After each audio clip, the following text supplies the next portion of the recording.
ठकीदेला official प्रजांको ठारू जमी ग्रहण करी हेला लाल लाल निजुक्ति देबा कही बीतीगला 18 वर्ष चातक परी अनाई बसिले जमीहरा प्रजा बारंबार अभियोग कला परे भी शुणिला नाही कंपानी शेषरे कंपानी सम्मुखरे शांतिपूर्ण भावरे धारणारे बसिले 16 परिवार दाबी पूरण नहेबा जाए उठिबु नाही बोली नेले चरम निष्पत्ति।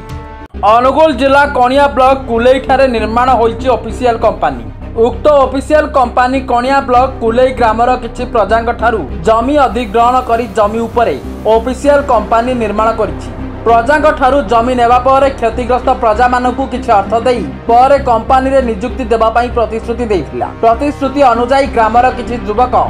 नियुक्ति पाइथिले भी बळी पड़िथिले 22 परिवार। पुणी उक्त 22 परिवार को नियुक्ति देबा आଳରେ टाटा नगर जामशेदपुर को सिक्यूरिटी गार्ड ट्रेनिंग नेबा निमंते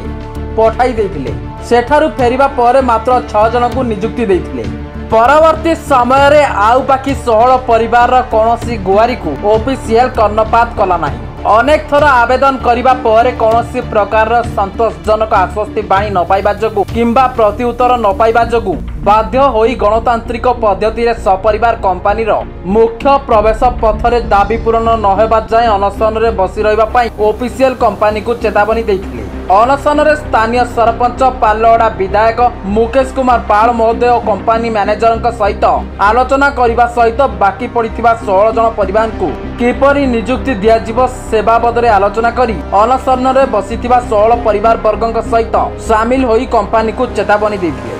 आमे चाहूँ जे आमे जो मो स्वामी आ अन्य भाई माने सब जाइथिले तांको तांकर जो चाकरी पई पठेइथिले स्ट्राइक जो टाटा नगर तांको तांको चाकरी दिया जाओ। आज की 18 वर्ष हो गलानी तांको माने आज दबु काली दबु कहि कहि दिया जाऊ ना चाकरी। हां ठकुचंदी केते वर्ष आज की 18 वर्ष हो गलानी 2005 रे पठा जाइथिला आज की 18 वर्ष हो गलानी बहुत थर देलेनी। हां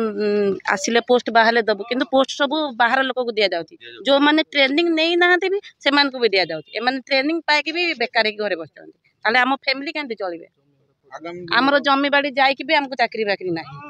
आमर जते दिन आमर जो दाई आम जो करी जो स्ट्राइक आम चाकरी पई आम चाकरी की आम कथा बुझंतु आम से छाड़ी दो जदि जते दिन जाए हेनी आम से दिन जाए गणधारण बसते। 18 वर्ष हो गला एटी ऑफिशियल कंपानी कुलेई ग्राम पंचायत रे खोली एवं जेतेबेले सी आरंभ करथिला सेतेबेले जो भाई माने आज धारणा रे बसचंदी 22 जन को ट्रेनिंग पठाइथिले तांको सिक्यूरिटी बा विभिन्न संस्था रे एंगेजमेंट करबा 18 वर्ष पर केवल 6 जन को नियुक्ति 18 जन को पाखा 14 जन को 16 जन को नियुक्ति देना 16 जन को भितर 2 जन देहांत कर सारे 14 जन परिवार आज ये बसी ये घोर अन्याय बोली मु कहबी। ऑफिशियल कर्तृपक्ष निश्चित भाव में एक अन्याय करिसेंती कारण दीर्घ 18 वर्ष जगिला परे तांको ट्रेनिंग पठेला परे एपर्यंत तांको किछि एंगेजमेंट दिया जाय नै। तेणु निश्चित भाव में मते एक कथा को नॉलेज को आनी विभिन्न समय से अभियोग करसे पूर्वर से नोटिस सत्ते ऑफिशियल कर्तृपक्ष एपर्यंत आलोचना करना ये दुर्भाग्यर कथा। निश्चित भाव में आज जो दाबी बस मुझे आसी समर्थन देचे निश्चित भाव में एक कथा कहना चाहे जेहेतु ऑफिशियल कर्तृपक्ष अन्याय कर आगामी दिन दाबी निश्चित भाव में पूर्ण हम जदि ऑफिशियल दाबी को पूरण न करते निश्चित भाव में दृढ़ कार्यानुष्ठान जब दरकार पड़े ऑफिशियल एठू 18 वर्ष है लाभ उठे कंपानी जाऊँगी जदि जनसाधारण को स्वार्थ को देखा न जाए निश्चित भाव में उचित पदक्षेप नि दरकार पड़े दाबी पूरण ना ऑफिशियल को बंद करा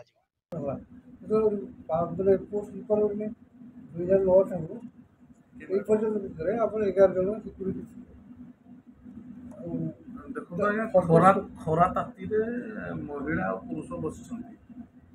निजुक्ति नहीं आप कौन कह हासिल करने बस आमर कंपानी पोस्ट किसी वैकेंसी ना हेड ऑफिस की जन सर्कुलेशन में